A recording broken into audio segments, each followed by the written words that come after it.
Hello, and welcome to LakeView Listens, Lakeview Lutheran Church's monthly podcast. Each month, we are here to provide spaces for experiences, ideas, and people that have significant impact on our communities, whether they are large or small. Through these conversations, we hope to inspire, empower, and enlighten you, the listener. I'm your host, Zachariah Schmidt, on staff at LVLC. Today, I'm here for episode 11 with Rader Travis. Rader, welcome. Hi, Zachariah. Thank you for having me.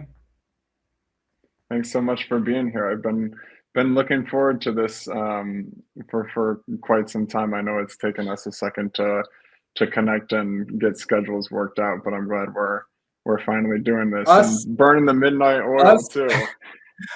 Us is doing a lot of work there because I have to take responsibility for that. I remember a little over a year ago telling Lila, our pastor, what would be a really good idea is if we did a podcast. And she said, yeah, you should really get on that. And next thing I know, I'm getting emails from Zachariah saying, hey, do you want to work on this podcast with me? And I completely was very inefficient with my communication and was like, sure, yeah, the next month, you do you. Meanwhile, episodes are dropping. You're like on it every month. And here we are a year later, and I have finally made it to LakeView Listens. Yeah, it's all in due time, and I'm glad we're doing it now, and I was just saying at the church meeting the other day, one year in, and Greg Walker was our first episode, and here we are with number 11 with you. So great to have you here. God's timing is always right. Yeah, that's right. Exactly. So talk about a little bit about just your association with Lakeview and the church, how you came to be involved with LVLC, and when you initially got involved and what that relationship has kind of grown into over the past number of years. Absolutely. I was I'm not from Chicago. I moved to Chicago in beginning of 2018. It was the day before Valentine's Day. I remember it well. I thought everyone in Chicago was in love when I moved here. But for a while, I did not have a spiritual home. I hadn't been to church for years and years. But I was baptized Lutheran. I grew up Lutheran, and maybe around like freshman, sophomore year of high school, my parents got to that age. We got to that age, my brother and myself, where my parents were saying, you can go to church if you want. We're not going to make you anymore. And I kind of left the church. But when I got to Chicago, I lived in the middle of North Halstead, the middle of Boys Town when I first got here, with three other lovely roommates. And I was right off Roscoe, just a couple of blocks from Addison. And I would always pass this church, going to Wrigley, going to the baseball games or the bars. And, God's doors are always open. You see those LVLC doors, those rainbow doors with the stained glass windows. And I would always, kind of pass it and think, a Lutheran church that's accepting and affirming, because my church in the South, I grew up in Tennessee, was not that. And for the longest time, I kept telling myself, I should really just walk in one day. And my mother was actually the one who encouraged me. We talk often, we're close. And I had been expressing over the phone that, I think I might like to go back to church, or I'm having trouble meeting people. I would love to get back into music. And she was the one who did like research, and she sent me the link to this church. She said, there's a Lutheran church in your neighborhood. They look really affirming and queer friendly. You should go to Lakeview. So I said, hey, this is the sign I needed, because I had passed it so many times. So I went one Sunday, and this was about 2.5 years ago. And I remember it was, I think it was Palm Sunday, or maybe like the start of Holy Week, something like that. And I remember going in, and for church service, we just had a circle of chairs set up. and Lila was leading service, and she said, you know, I kind of just thought that we would do our own thing today, and I'd let you guys lead service, and we'd have a conversation about where we're at with this transition and coming up to making a decision on this building. What do you guys think? And I'm sitting there like, what am I? Where am I? Like, am I at an AA meeting? Like, what's happening? I'm so confused. But it was so lovely because it was indicative of how collaborative and how informal and how social of an experience that the Lakeview Lutheran crowd has built and Pastor Lila has built.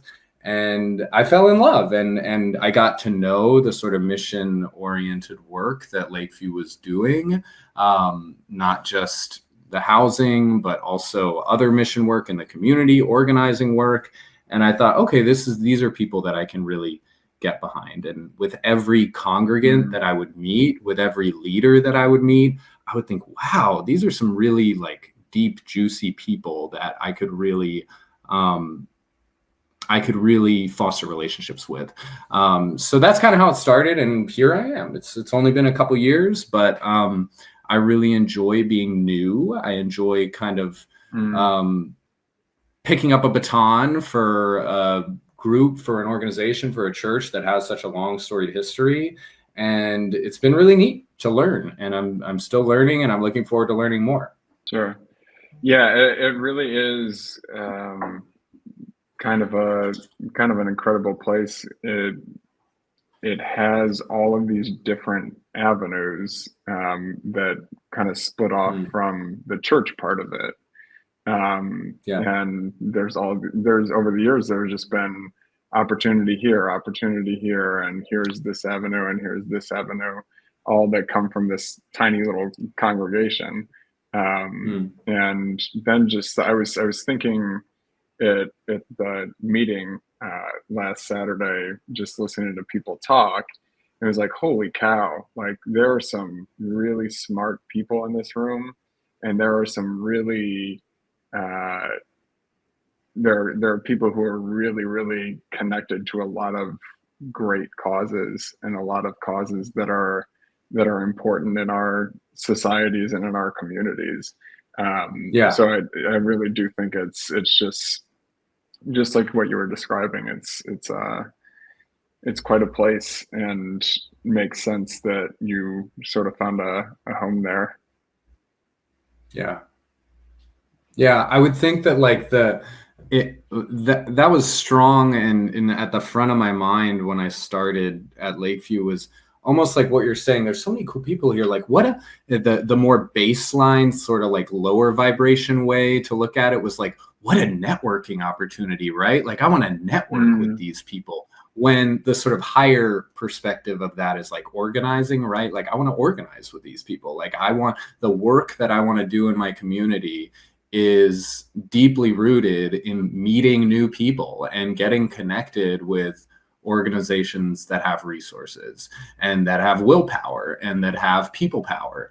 And the more you can sort of find a home and foster relationships with people and organizations, the more your visions of whatever work you want to do in terms of your community can come to reality. So it just so happens that that's a church that we're like, it's so interesting. I wonder what your thoughts are on this, but it's like oftentimes it's not that church takes a back seat at Lakeview, but it's more like church is transformed, or church takes on a new meaning, a new vessel. Like church is something different, because like the actual churchy stuff kind of does take a backseat sometimes to the work that we're doing and trying to accomplish. No, I think that's very true. And I think, the doctrine kind of takes a backseat. I would agree with that. And I think growing up in that church, it was much more, it was a much more of a traditional church, never super conservative or anything like that I remember, but there were definitely a lot more people. There were, we had Sunday school and Bible study, and just regular church services where all the pews were filled, and then coffee hour and all that stuff. So like very traditional church stuff. But I think you're absolutely right. Now it's kind of like and we can talk about this more in a bit here, but it's just more of what can this organization do that's not constrained by doctrine, or that's not constrained by these four walls. It's getting out there more and kind of mushrooming things. And maybe it's not even that it takes a back seat, because I hate to say that. It's like, maybe it's more of a comment on where mainstream, quote unquote, mainstream church or mainstream Christianity is right now. But it's interesting to see what happens when belief plays not as big a part as action, or belief is so deeply ingrained, or it's just sort of like agreed upon already, that we can now act. Like, what are we doing? We know what we believe. Why do we have to be talking about what we believe? I mean, that was my church experience growing up. Was we came to church every Sunday and we talked about what we believed, and we talked about belief. And it's like, that's great, but to me, if you're not walking in your belief, if you're not acting on that, what are we really doing here? And so often that talk of belief and that belief doctrine turns into the sort of really sinister, exclusionary political stuff that you see today, and that you see all over our country and our world. Yeah, and there are plenty of things pick anything. There are a million things to choose to believe in, inside or outside of the church. But I think this is, this might be a model for just how church is going to be going forward. The LVLC model, and just that the faith is there and the belief is there, kind of holding everything down. But what's more important is what comes out of that, and how it is transformed out of that initial, mustard seed, if you want to call it. So anyways, I do want to talk a little bit more about the reparation stuff in the building. But I want to also just hear about your work, what you're doing right now. I know it's summer, but I know you also have had stuff going on in the summer, but maybe you just want to talk about what you do during the school year, and then we can kind of go from there. Yeah. So I'm a special education teacher. I teach in Chicago public schools for the past couple years, at the start of my career, because this will be my fourth year teaching. So I still consider myself a quote unquote new teacher, or still kind of a greenhorn, but in a rapidly sort of changing and revolving door career. Sometimes that 4-year or 3-year period, you're actually kind of a veteran, because of how many people are coming and going and leaving teaching and starting teaching. But I teach on the South Side in the South Shore neighborhood at a school called O'Keefe. Go Cougars. I love my students. I love my school. And I got out in the middle of June, and for the last couple of summers, I haven't taken on any work, to the detriment of my bank account. I've kind of just worked on some passion projects. And this summer I decided, okay, I'm gonna do some summer school. I'm gonna work some programs. So it's been really lovely, actually. Through a connection with John Schmidt, your dad, I was able to work on a high school exchange program run out of the University of Montana. And it was a rural urban exchange program, which is right up my alley, exactly the kind of work I want to do, in which we took high school students from rural areas of Montana and paired them up with a group of high school students from Chicago. And we spent 15 days together. We traveled to Montana. and we spent 5 days in Montana. We traveled to Chicago, spent 5 days in Chicago, and then we traveled to Washington, D.C., and we spent 5 days in Washington, D.C. And it was a social sciences program, and it was we're studying the foundations of democracy and sort of what are the civic issues that affect rural communities and urban communities. How are they different? How are they alike? And what can we learn from each other?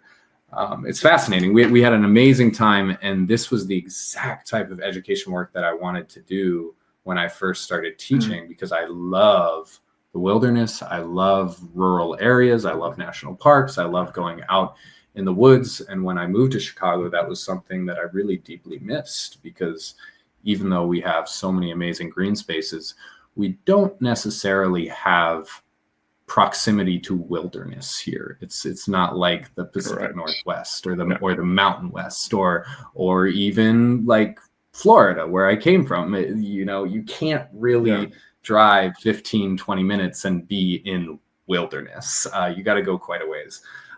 So it was really cool. I had never been to Montana. That was really neat. I learned a lot. My students had a great time. Some really transformative experiences. And then since then, I've been working some summer school and getting ready for the upcoming school year. So that is sort of my summer, and I will definitely be squeezing all the juice I can get out of the next 3.5 weeks until we go back. Mm-hmm. Were there any big kind of insights or takeaways from the program, from the exchange program, that students picked up, that you picked up, that feel it's all relevant, but that feel particularly poignant? I would say one of the biggest things that I keep coming back to, and this crops up during my work during the school year, just in general with working with young people, but especially when we had a concentrated focus on sort of this exchange with people from different backgrounds, people from different geographies, the overwhelming amount of hope and joy within this upcoming generation does an amazing job at diffusing sort of this malaise that we as adults and mature adults get so accustomed to if you're quote unquote, tuned in to what's going on in the world. Because if you are, it's almost impossible to not feel despair, to not feel despondent, to not feel hopeless a lot of the times, because every day in the information age, we are confronted with more and more tragedy, more and more injustice, more and more just mind-boggling, stupid shit that you're like, why, if we know about this overwhelming problem that's going on and we have overwhelming resources, why is it that time after time we're stuck? There's a political traffic jam, or the resources can't get where they're going, or we're staring down a climate catastrophe clock and we can't do anything about it. It's super easy. And I see a lot of my friends fall into the trap, and I fall into that trap of malaise and despair. And you just feel like you can't do anything about it, or it is what it is, it's too late. And yet the people who are much younger than me, the people half my age, who are these rising seniors with the whole life ahead of them to worry, to be despaired, they're the ones who are going to be around longer to sort of reap the consequences of what we leave to them. They see it as an opportunity. These kids are thinking about problem solving. They're thinking about collaborating. They're thinking about joy. They're finding ways to laugh. They're finding ways to party. Like, it's incredible. So I have to check my ego. Well, and I wonder sometimes. I was just going to say, I wonder if some of it too is just like baptism by fire a little bit, like almost like there's no choice but to do these things. There's no choice but to move forward with hope and optimism and joy. Like where in that younger generation, you see all this stuff that's happening now, and you see how much worse things could get, and you see, oh my God, I've got literally my whole life out in front of me. Maybe part of it is just like I I'm not going to be able to get through the rest of my life if I share in this cynicism and um yeah, like you were saying, this kind of despair Mm. that us old folks have. Yeah, um, I don't disagree. I think that at some point, if you're of that generation, you really don't have a choice, right? You were born into this.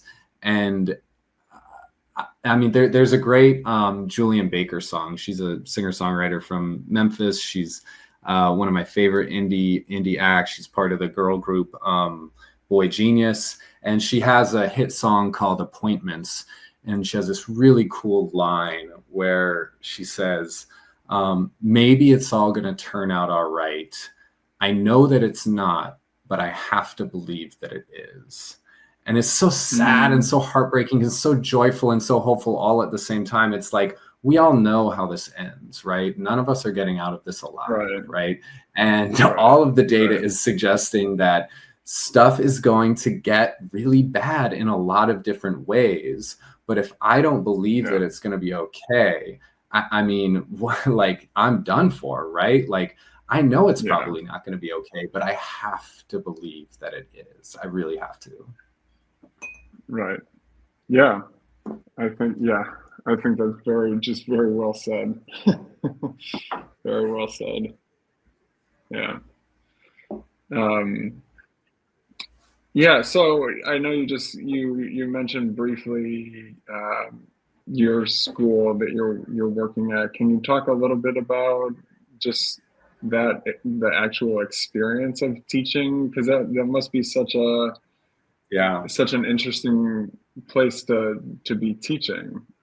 Yeah. So, I mean, just there's so many ways you can look at it, but just from the perspective of teaching in an underfunded neighborhood, in an underfunded school system, in a major metropolitan city is wild. It is insane. It is not at all the schooling experience I had. I mean, I grew up half public, half private. My parents switched me about fourth grade. But even when I was in public schools, I was in the suburbs, I was in a pretty cushy environment. I had a very sheltered, middle class, comfortable, white upbringing.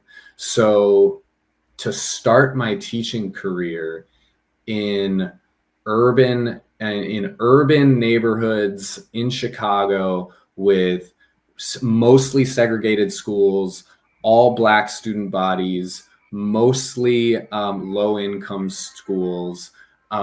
It was a complete shock for me because it was culture shock, and Mm, I had to uncover a lot of my own biases. I had to figure out how I could leverage the little resources that I had.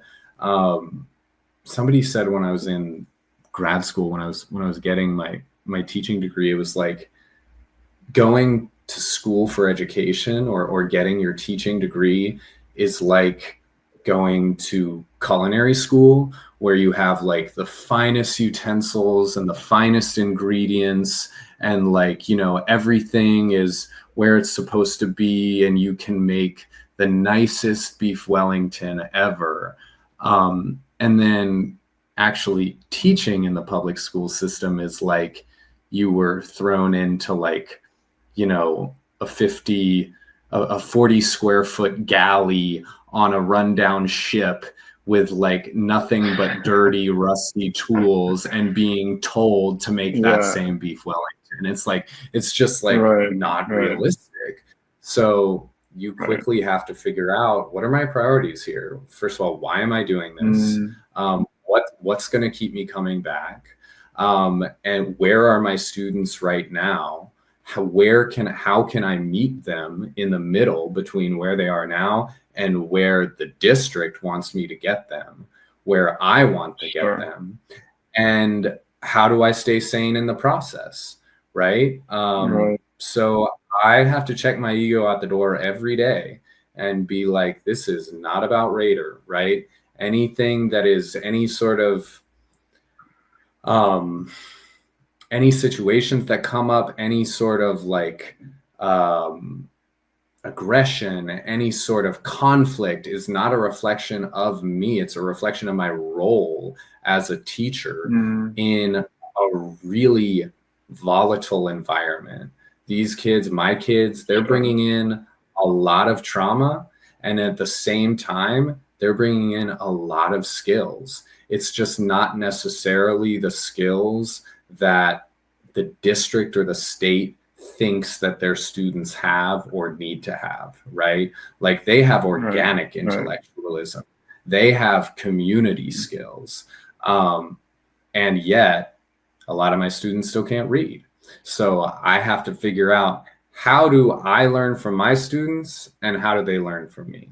How do I create a horizontal learning environment? And that's like one of the first things that I learned when I started teaching in CPS was, oh, this whole like I'm the teacher and I know everything, that's not going to work, right? This whole idea from my childhood, which is like, that's the teacher, they automatically get your respect because they're the teacher. That's not going to work. I have to earn these students' respect. And if I don't show them that I care by coming every day and showing up and coming back and listening to their concerns and learning from them, then I might as well not come to work because they're not going to want to listen to what I have to say. So one of the people that I learned from really early on was a guy named Jay Gillen. He was a Baltimore public school teacher, and he wrote a book called Educating for Insurgency. And it's sort of in the vein of like abolitionist teaching, like the more kosher way of saying that would be like culturally responsive teaching. But it taught me a lot about being a white teacher in a Black school, and it laid the groundwork for me to understand this horizontal relationship of, oh, it's not a top-down thing. I do not know it all, and I will not know it all. So I have to figure out ways in which I can make my students the teacher in the classroom so that they take agency over their community. Because otherwise, I might as well not come to work. Yeah. And I think that even, just hearing you talk about that setting and hearing you talk about how you teach, I think about just with my own piano students and how much, I mean, obviously some of that stuff applies, some of it obviously doesn't apply to my individual private student lessons, but you do just think about how that relationship works, and it's such a wild relationship that this one person comes up to this other much younger person and says, I'm going to teach you how to do something. Like if you just think of it as this concept, it's such a crazy, bizarre concept, and you're going to come in with your own set of experiences and thoughts and feelings and life circumstances, and we're gonna just try to make this work. Is the gist of it. But it is pretty wild, like how back and forth the relationship can end up being, and how much you really do teach each other. It's never just a one-sided teacher teaching the student, and that's the only thing that it is. You're learning about yourself, you're learning about your students, your students are learning about you. There's all this kind of stuff that's flying around. For sure.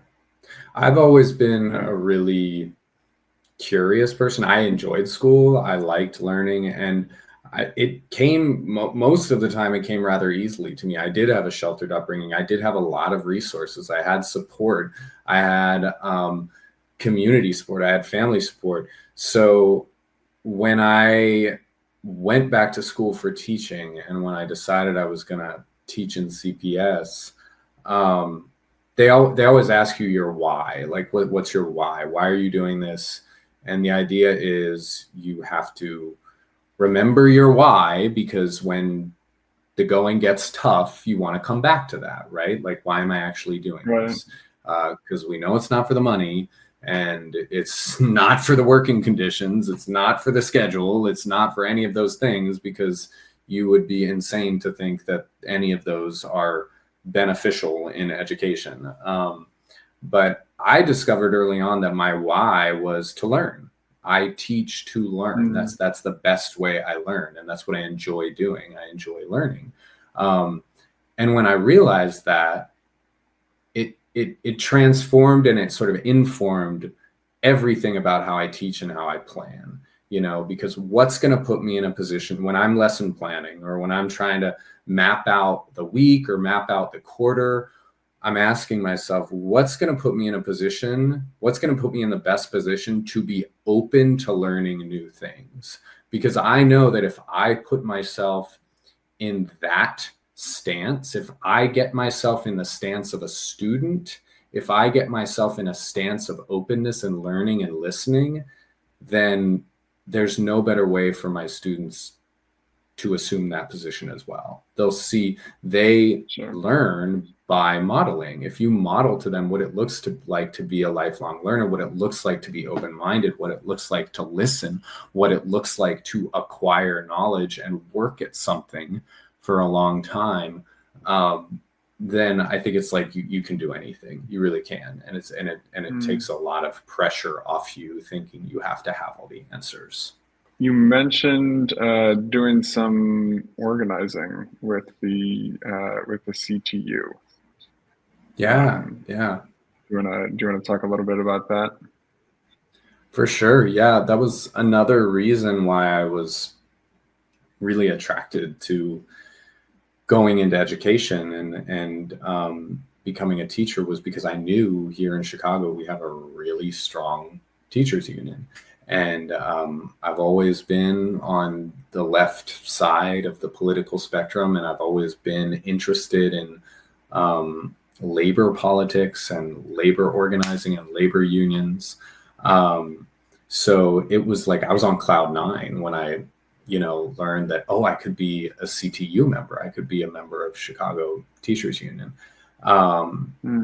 So when I got the job at O'Keefe, I learned from my previous union delegate, what are the roles of being an active member in the union? What are the leadership opportunities?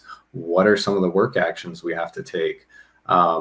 And then last year, I got to move into that role. Our union delegate took another job. She got a promotion, and I ran for union delegate and was elected the representative from O'Keefe. So now I've got a seat at the table, and I take that very seriously.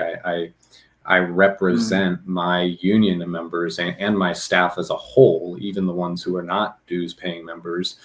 We are all represented by the union. If you are a quote unquote bargaining unit member, meaning you're a teacher of any kind in the building, even if you're also the teacher's assistants, the counselors, the social workers, these are all bargaining unit members in our teachers union. And it's so important because if we don't have a strong presence in our city, in our community, in our state, then we're going to be relegated to the position of so many hardworking teachers around the country who are making starvation wages, like crazy starvation. Yeah. I think the national average of a teacher's salary is somewhere around $30K. Like that's insane. That's for the amount of work that is expected of educators, and for the pressure that's put on, for the simple position they are put in as sort of teacher leaders, educator leaders of future generations. It is like one of the darkest stains on our country that we are as affluent as we are as a nation, and we value our educators so little. And Yeah. you can say, no, we Agreed. treat our teachers great. Like we give them, teachers or t-shirts and slogans, and they're our heroes. Like, no, look at the bottom line. Look at the budget. Like that shows you how Yeah. much you value them. Right. So I Yeah. feel super fortunate to be in Chicago, where we do have a strong union and we do fight for livable wages. We fight for benefits packages, but we also at the same time fight for the schools that our students deserve. So in the last contract cycle 5 years ago, our union contract with Chicago Public Schools have been in 5-year cycles, usually for the last couple ones. And the last cycle in 2018, 2019, we won a lot of big gains. Before then, we didn't have a nurse in every school. Now we have a nurse in every school. Right now, we don't have libraries in all our schools. So this time around, we're trying to fight to have libraries in all of our schools. Basic stuff that as a child of the suburbs and as a relatively sheltered kid, I took for granted. I just thought it was a school, you have a library, right? You have a nurse. Not the case. So those things aren't just going to come. They're not going to be given. And if you think they're just a given, then in 2024 in our country, you're kidding yourself. So we have to go out there and fight for it. I mean, just like my little labor poster says behind me, power concedes nothing without a demand. It never did, and it never will. Right. Frederick Douglass, you have to go out and fight for it. Rights are not given. They are demanded, right? They're fought for. So I really enjoy being a part of Chicago Teachers Union. And tomorrow we're going to be showing up, hopefully in force at the Board of Education meeting at Jones Prep, and they're going to be voting on CPS's proposed budget that is vastly underfunding our schools.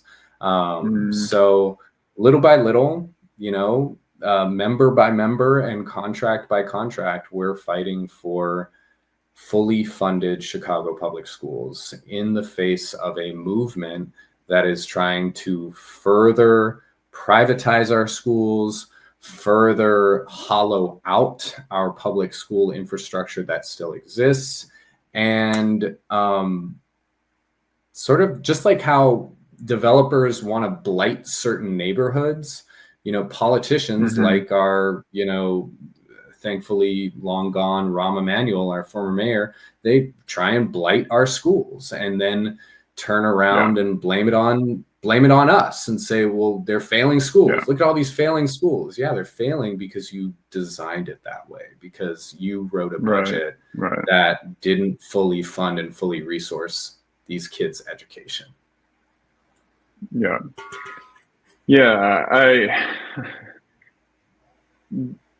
I similarly grew up in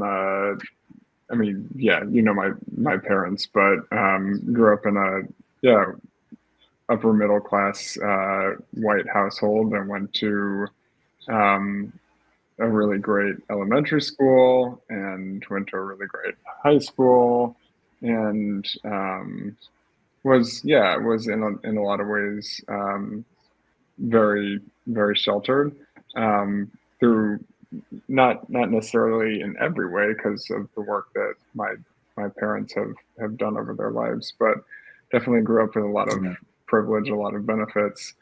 But it hearing you say, you think there's a library in every school, you think there's a nurse in every school, and you're absolutely right. There's just not. And I don't think we think about it enough, and we don't think about it in those terms enough. Just these basic things that, like, schools should just have books. That should be a thing that that we people shouldn't be having to fight for. But like your poster, they will take it away if it's not fought for. They will take it away. I think that's something people don't often want to think about. But the liberties that some of us at least enjoy are are pretty easy to take away if the powers that Right. be want them to be taken away. Right. So it's very inspiring to hear someone like you who's out there doing so much work for your kids and for your community.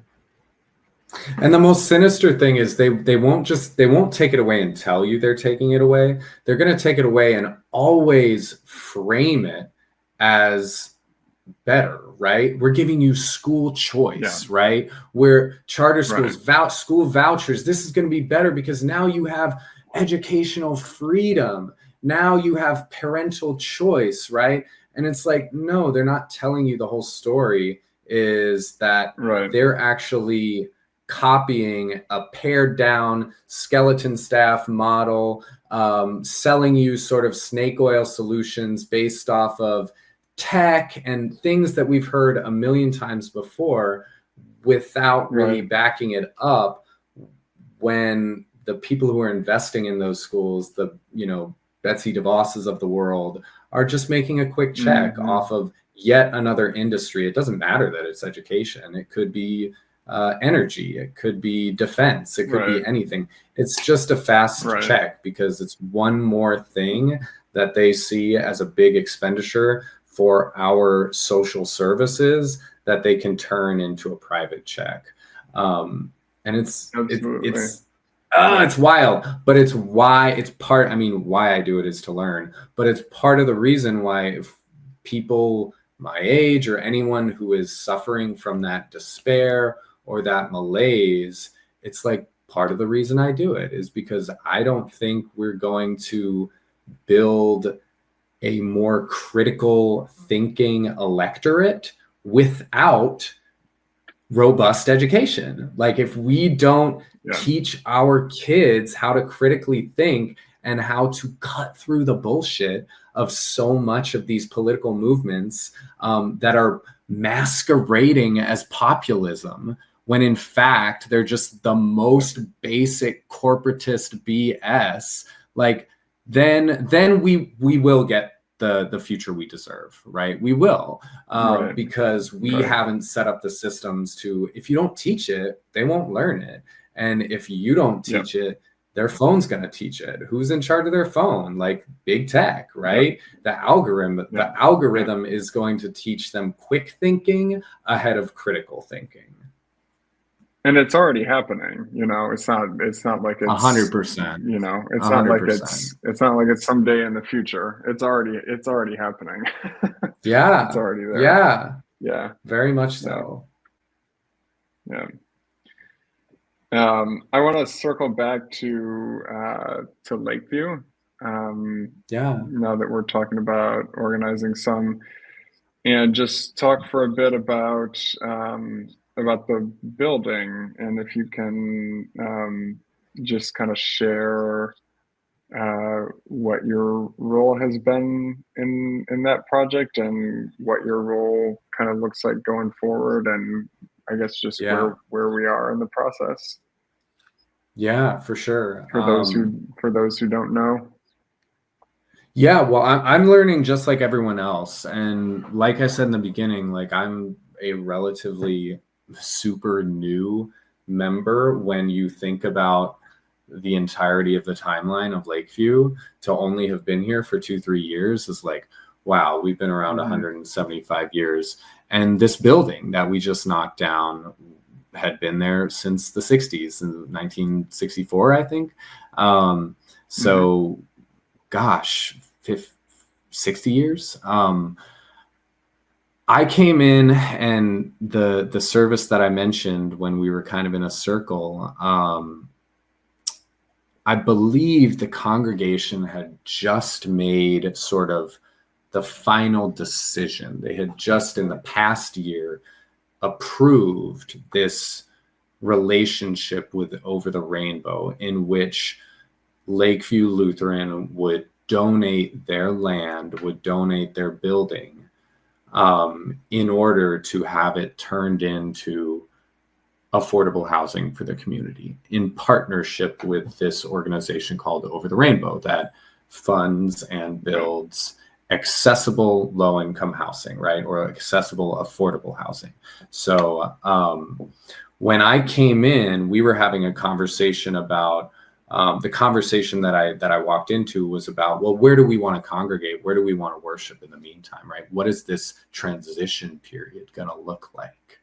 That conversation turned into, what are we going to do once we come back together?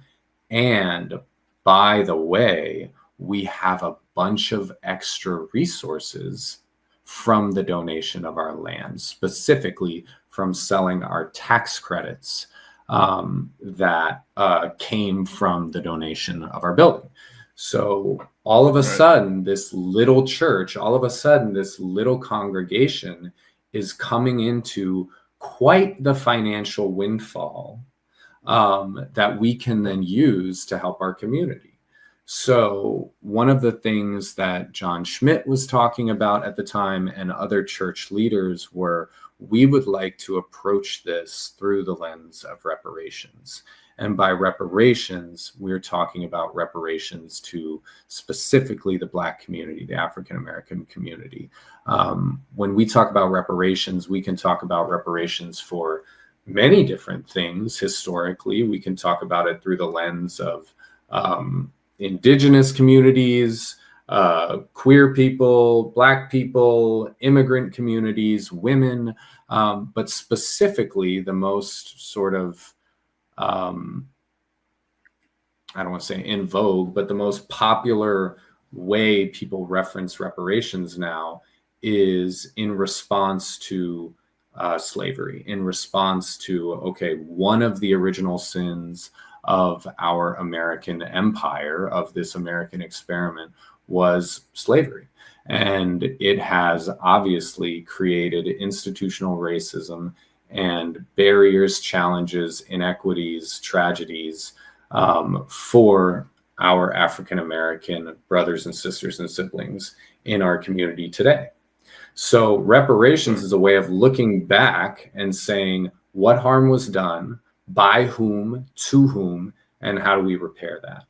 So when we talked about as a church what that would look like, one of the things that we realized pretty quickly was, number one, this is going to be a collaborative project with not only the members of our congregation, but our community members, right? It's going to be an effort of research that we might need some outside help with. And we're going to need to get really specific about what harm did we participate in. And when we say that, we're not talking about like, oh, maybe, you know, one of our pastors blatantly locked people up in the basement and hurt them. No, it's not like that.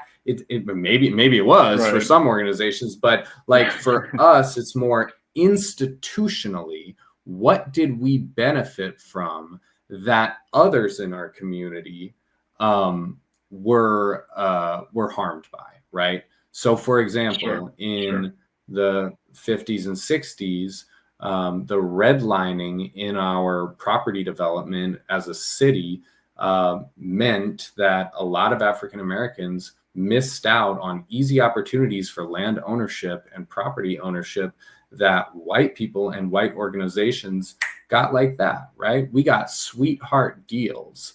And we're thinking that our land acquisition benefited from that. Our project is to look back and see, okay, exactly in what ways did we benefit? Exactly in what ways was the Black and brown community, or the African American community specifically, in our neighborhood and in our city, in what ways were they harmed by that, and what would repair look like? So we're working as a congregation, and I'm working in a small group of congregants and church leaders to come together and decide on a process in which we can produce what's called a harm report. We're working with some community leaders from Evanston. They were one of the first cities, one of the first municipalities, I think the first municipality in the United States to pass reparations legislation. And they did that by producing a harm report as well. So that's where we're at in the process. I know it's not it's not an easy, it's not a short-term project. It's more of a long-term project. And at the same time, it's a continuation of the work that LakeView is currently doing and has been doing. So it's not necessarily something brand new. LakeView has a history of housing justice projects, of social justice projects, racial justice projects. LakeView has a history of working in these circles. We're just taking it to the next level, or zooming out and zooming in different ways that include getting really specific about working in a reparations lens. So we're excited to see what comes out of that. Yeah. And we'll see who that brings in and what community partners we can partner with and work with to say, okay, we have this windfall now, right? We donated our land. Maybe it wasn't our land to begin with. It definitely wasn't. We all know we sit on indigenous land that was not ours. Yeah. So if we benefit from that, if we quote unquote donate our land, right, and we have the opportunity to sell off our tax credits and get all this money back, John Schmidt likes to talk about, well, other churches might do something. We could do something where we just put it in a little fund. We put it in a CD and we're good. We don't have to worry about offerings for the next, 5 decades. We're fine, right? But we don't want to do that. That's not who we are as a church, as an organization, as a family, as a community. Let's put that money to use. Let's figure out who kind of missed out, who missed out on the boat all those years ago, and let's make them whole. And in the process, just like how I kind of view teaching, we're going to become better for it. We're going to learn more for it, and we're going to grow as a community and as a faith. Yeah. And I feel like that's the responsibility of I agree. There are a lot of churches that might do that, but I feel like that's in part the responsibility of the church, is to be there for the community in the ways that the community needs it to be there. So I do think this is a great project and something that flows pretty naturally out of the core of LakeView, for sure. Let's stop there for today, because I know we could keep going, but I'm getting a little tired. Same time next year, right? Like we'll just roll it back every summer. Yeah. We'll do 10 p.m. next year. Thank you. Yeah, we can take it all night. Back in the day, we used to have, I don't know, did you ever do a church lock-in when you were in youth group, do those 24-hour lock-ins? Yeah. Next year. Well, thank you, Zachariah. I appreciate you making it happen. Yeah, thank you so much for being here. I love hearing you whenever you got something to say. You always got something really great to say. So I appreciate you taking the time. Absolutely. My pleasure.